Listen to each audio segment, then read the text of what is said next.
Mas, nempel begini, ini menyusui ini efektif nggak, Mas?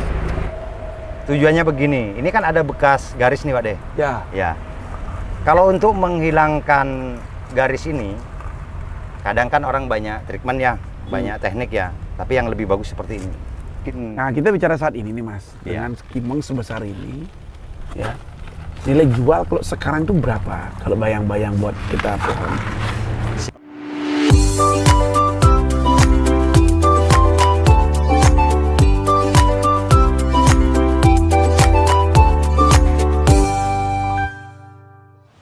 PBBI Jaya! PBBI Hebat! PBBI Maju!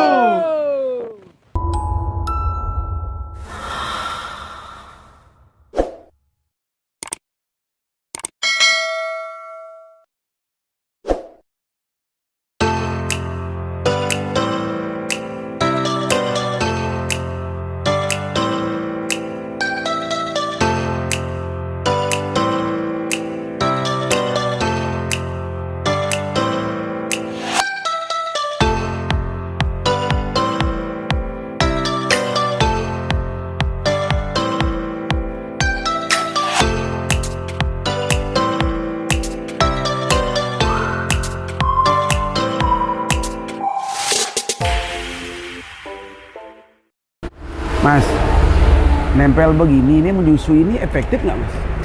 Efektif Pak De. Ini gini ceritanya.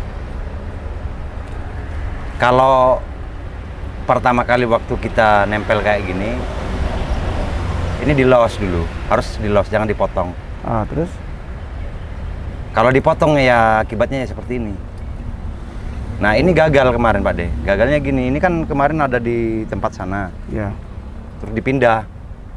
Akhirnya kepotong mundur lagi nih. Belum nempel, di saatnya belum nempel, ini udah mati nih.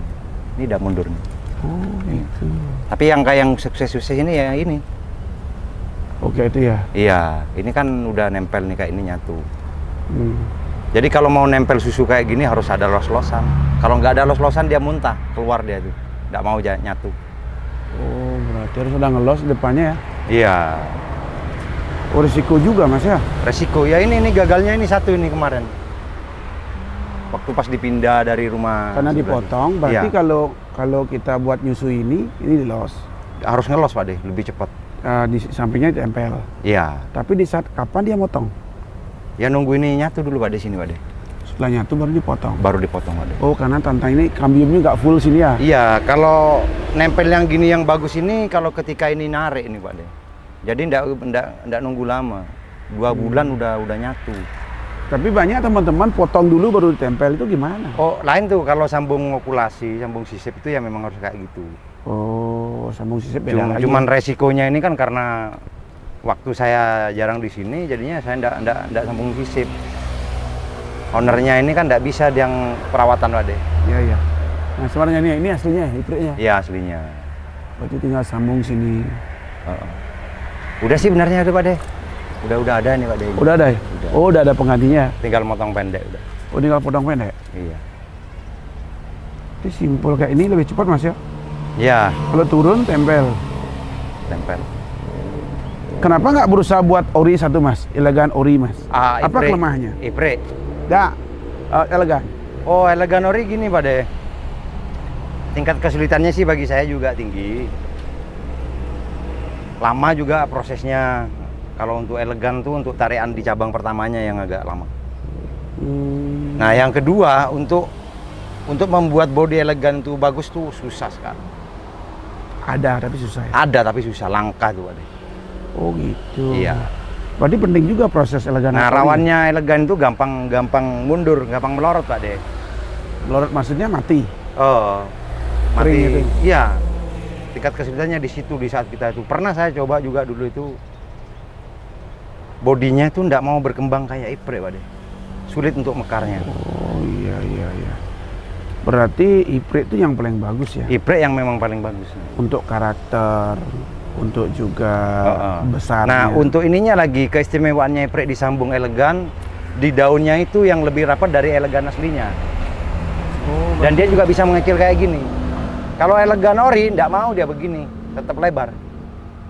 berarti dengan nyambungnya iprik lebih bagus. Lebih ini. bagus ya, lebih bagus. Berarti semua iprik mas? Semua iprik Bebas. bebas. Keren. Jadi memang itu prosesnya udah alamnya. Iya, memang mau tidak prosesnya. mau, senang tidak senang, suka tidak suka ya udah. Iya mas, oke geser dulu mas. Ini sancang kecil-kecil nih mas. Ini Oh, ini. konsepnya Mas Ribut juga buat di sini. Iya, Ini usus demek ya? ya sudah Demek nih Pak De. Saya akan bagi resep mas. Jadi salam demek kan gini mas. Iya, salam Banyak yang Demek. bertanya, artinya apa? Artinya apa Pak De? Jadi demek ini ukuran tangan dewasa rata-rata masih 20 mas. Oh gitu Pak De. Kalau demek ini cowok ukuran 20 cm mas. Iya. Jadi kalau salam demek kan biasanya begini nih. Oh ya, 2 Jadi jari sebenarnya ya. ukurannya 20 nih mas. Kalau dilebarin itu 20 cm. Jadi kalau kita ngukur pohon tinggal dari beer pot sini berarti ini ukuran pohonnya antara 20 mas. Iya, benar. 19 20. Benar nggak? Iya. Untuk nama 10-nya. Ini mas. Ini 10 mas. Tapi jangan gini mas. Nah, jadi kepalanya jangan begini. Jadi gini. Jadi jarak ini 10 dia dengan ini gini. Nah, kenapa saya tahu? Karena saya udah ukur juga dengan meteran. Tapi rata-rata tangan dewasa itu begini mas sama. Coba masih ribut panjangnya bukan? Sama. Kayak karena ini saya bengkok nih Oh, Pak De. bengkok ya, jadi nggak bisa ya. Iya kan. Rata-rata ini 20. Jadi tambah ini 10. Oh. Nah, ini gini ukuran. Ini pohonnya kecil mas. Ini desain Mang Demek ya? Iya, Demek. Oh. Ini proses awalnya di sini apa memang beli udah bahan? Anda awalnya di rumah nih. Saya bikin dari bibit dulu. Oh gitu. Ini udah pot keramik ya? Sementara aja Pak De. Untuk sementara aja prosesnya. Iya. Ini berbatang dua, twin mas Ge. Twin. Batang dua ini konsepnya harus jelas mas Ge. Ini juga jelas mahkotanya. Sip. Berapa banyak mas prosesnya? Ya? Berapa banyak udah proses ini? Ah, udah banyak Pak De. Kalau udah Ada 100 pohon? kalau untuk sama yang udah terjual ke teman-teman ribuan mungkin saya udah Pak De. Wih, Udah luar ribuan. biasa. Ya Nah. memanfaatkan potongan, setean, Iya, iya. ditancap hidup. Nah ini geser ke sini mas. Ini Mas Ribut yang desain juga. Iya, yang desain saya. Saya mau tanya nih mas. Iya. Mungkin buat adik-adik teman-teman semua nih. Heeh. Ini liukan ini cara buatnya gimana? Kalau ini bukan di kelupas ya. Ya. Kalau ini ori, Ya. cuma ini main akar aja Pak De. Kita nanam pohon dipotong pendek, nah terus dibiarin dulu di akarnya sampai agak besar, nanti diangkat lagi dipelintir. Tanam lagi. Di pelintirnya pakai kawat. Enggak, kita putar kayak gini aja. Kalau akar tuh enak, enggak patah kayak rantingnya Pak De. Terus biar diem gimana? Caranya biasa kalau pelintir kan kembali Kan dia tuh. dipelintir nanti dikasih penunjang di sini baru diikat Pak De. Pakai rafia. Kalau udah dipelintir kan ya, diikat pakai rafia. Diem dah. Oh. Jangan pakai kawat. Pakai rafia aja. Kalau pakai kawat, Kalau pakai kawat tuh kebanyakan yang kita kalau kebablasan bisa jelek hasilnya. kalau rapia putus sendiri ya? Kalau rafia itu kan ambil aja buat ngikat dikit aja, cariin yang kecil aja Pak De. Oh itu resiko ya? Iya. Oh berarti membuat pelintir ini akar sendiri pelintir. Iya, kita taruh di pot panjang dulu biarin akar tuh. Makanya kalau punya sancang setean yang segini tuh biar jelek ada potongan kayak gini, kita manfaatin akarnya. Kita tanam di pot yang agak tinggi. Nanti bisa kita mau membentuk kayak apa tuh mau digulung-gulung ya jadinya seperti ini. Lintur mas Ge? Iya. Oh, itu udah. Digulung-gulung kayak itu ya? Iya. Benar-benar teman-teman. Jadi ini memanfaatkan kalau sancang itu yang biasa. Yang biasa. Tapi kalau yang bagus ya jangan. Kita mainnya di akar juga sama kayak sianci, kayak kimeng tuh kalau mau berkarya ya memang harus kayak gitu. Di pelintir. Di ya. pelintir ya Pak De, dijadiin satu. Nah, Di pelintir. ilmu lagi buat teman-teman ini ya. Kita survei lagi ini. Sancang yang gede nih. No. Wah, kemarin kapan hari 6 bulan yang lalu kita tengok. Ini belum perantingnya belum ada nih ya. Belum, ini terpaksa dipotong Pak De karena diserang penyakit kutu putih itu Pak De. Oh, sempat diserang. Ya diserang fatal ini kemarin Pak De. Makanya langsung di cutting biar enggak ini. Oh gitu. Berarti karena situasi ya Iya, harus dipotong ya. harus dipotong. Harus rutin disemprot dengan mas. Ya namanya di sini kalau enggak ada saya sibuk orangnya Pak De, ownernya ya? Pak De ya. Itu inseknya.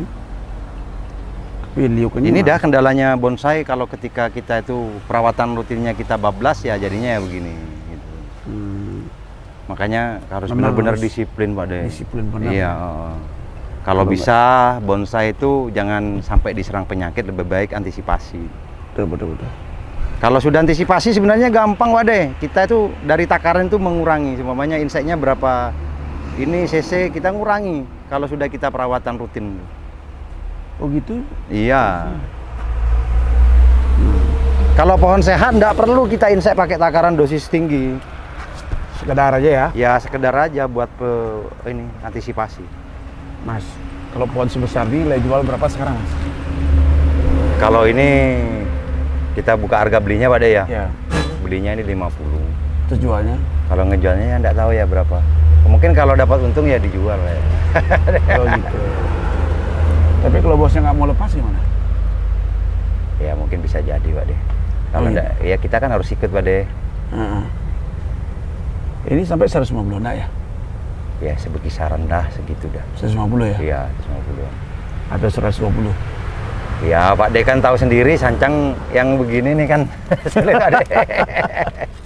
Udah gila sekarang harganya. Ya, Sancang udah gila sekarang. Jadi soalnya jadi primadona juga dalam sebuah kontes. iya. Menurut Mas Ribut tuh keistimewaan sancang itu apa Mas? Di daun. Daun. Kenapa? Di daunnya dia kecil, juga tampilnya kan performan Pak De, tampil keseluruhan. Ketuaan juga masuk itu. Terus gerak dasar juga masuk akar. Nah, kelebihannya sancang itu dari pohon yang lain, dia tuh lebih cepat untuk membuat kematangan Pak De. Iya. Daun tampilnya daunnya kecil, hijau ya, mengkilat ya. Mengkilat. Luar biasa teman-teman. Ini salah satu sancang yang artinya saat ini lumayan besar ya. Iya. Emang sedang dalam besar-besar ya? Senangnya yang begini. Kita geser dulu nih, lihat yang mana nih? Yang ini. Ini Mas. biarin dulu, ini masih proses. Ya ini nih. Oh ini. Ini kayaknya gabungan dulu juga Mas. Ya, ini gabungan sama seperti itu tadi ini Pak De. Itu habis diapain kok merah-merah Mas? Nah ini juga tujuannya begini. Ini kan ada bekas garis nih Pak De. Ya. Ya. Kalau untuk menghilangkan garis ini, kadang kan orang banyak treatment ya, banyak teknik ya. Tapi yang lebih bagus seperti ini. Nah ini cari sikat baja, kita gesek sininya. Akhirnya nanti dia akan membentuk ketuaan ini menutup Pak De. Menyatu ya? Ya nyatu Pak De. Oh berarti kotoran itu pengaruh juga ya? Bukan kotoran nih Pak De. Kambiumnya? Ini tujuannya ini kan untuk membuat ini garisnya ini hilang Pak De. Juga membentuk garis ketuaan, tapi jangan dibuat nyilang gini. Oh lurus ya? Harus lurus ke bawah, ikutin seratnya. Ya. Ini benar. setelah 1 tahun ini bersisik ini Pak De. Ya muncul dia sendiri ya? Iya muncul sisik. Dan akhirnya yang apa? Garis-garis itu hilang dia? Hilang. Dan itu garis-garis itu kan sambungan Mas ya? Iya bekas tempelan ini Pak De, tempelan. Ini kan mulai dari setean segini-segini dulu Pak De. Wih keren. Berapa tahun nih Mas? Ini sudah ada 8 tahunan Pak De. Ini? Iya, udah ada 8 tahun. Ini keren teman-teman. Jadi ini tempelan dari stekan juga ini. Sudah jadi gini. Cuma kendalanya ini kan karena sering pindah-pindah tempat ini, makanya jadinya agak lambat. Oh, nanti kalau program tuh kalau usahakan jangan pindah-pindah Mas. Ya pindah tempatnya bukan karena programannya Pak De. Dari tempat saya kan dipindah lagi, diangkat dijual ke orang satunya, diambil lagi. Sudah Pak De. Pergeseran ya? Pergeserannya yang bikin. Nah kita bicara saat ini nih Mas. Iya. Dengan skimeng sebesar ini ya. Nilai jual kalau sekarang tuh berapa? Kalau bayang-bayang buat kita Si relatif sebenarnya Pak De, tergantung selera Tapi ya. kalau pengalaman Mas Ribut sampai 80. Nggak, kalau masih bahan-bahan kayak gini ya sekitar mainnya 40-35 nih Pak De. Oh yang segini. Iya. Berarti masih bahan kayak gitu. ini kita membahas harga Mas, harapan buat teman-teman Mas. Jadi Iya. proses pohon tuh biar mereka tahu memang pohon itu punya kualitas, punya nilai. Iya. Kalau kita ngomong masalah nanti sampai finish ini pohon ini ya nilainya ratusan Pak De. Ratusan juta Iya, ya. karena kan kita ngejualnya di situ waktu sama konsep kan. Proses itu. Iya, sama proses. Luar biasa teman-teman. Keren. Ayo Mas, buat itu udah jadi Mas. Ini. Nah, Ini hampir sama konsepnya. iya. Mirip ya? Mirip sama. Ini pohon dari saya juga ini Pak De. Oh. Dulu steknya di mana nih Mas? Apanya steknya? Ini kan sambungan-sambungan juga. Iya, tempelan juga, gabungan juga. Jadi dulu saya memanfaatkan pohon-pohon cabang-cabang kayak gini, enggak saya cangkok, langsung untung-untungan, saya potong, saya tanam, hidup, digabunglah begini. Wih. Di mana dulu programnya Mas? Ya di sana, di tempat saya. Orang udah jadi gini ya. Ya, Nah, dari setekan itu sampai sekarang berapa tahun? ini sudah ada sekitar hampir kurang lebih 10 tahunan. 10 tahun. Iya, 10 tahun. Keren teman-teman. Nah, Mas, kalau kondisi daun lebat sekali, Mas Libot, berarti harus pruning rutin ya? Ya, harus sering dibuka Pak De. Harus sering dibuka. Dia pencahayaan biar tetap masuk ya. Terus kontrol cabang yang ngelos, mana yang kira-kira kurang besar, itu dibiarin rimbun. Jadi yang besar dikurangi daunnya. Gitu. Ini kan baru kemarin saya gini. Kalau mau membuat tajuk kayak gini nih Pak De, ya harus full sinar nih Pak De. Artinya pencahayaannya biar Iya, karena untuk memicu pertumbuhan cucu rantingnya ini biar keluar. Kalau ketutup sama yang ini nggak bisa. susah ya. Iya, malah mati dia nanti ranting. Mas, kalau kimeng ini perlu lembab nggak untuk ininya? Jangan, kalau kimeng sudah hidup malah kita itu jarang-jarang nyiram Pak De. Kimeng tuh nggak butuh terlalu banyak air, dia butuh kering. Tapi proses berjalan dia ya. Iya. Semua fikus pokoknya itu nggak boleh lembab. Nggak boleh terlalu lembab. Iya. Risikonya kalau lembab? Risikonya ya lambat Pak De. Lambat kadang busuk akar itu Pak De. Busuk batang. Kimeng luar biasa. Kalau untuk di daerah dingin saya sarankan ya harus pakai NPK. Luar biasa pokoknya nak. Sip, keren Mas programnya Mas. Tapi Mas di gudang masih banyak Mas? Ya masih ada. Hah? Masih ada. Ada berapa pohon? Ya adalah beberapa Pak De. Mau dijual? Ada. Sip. Nah, lihat sancang ini.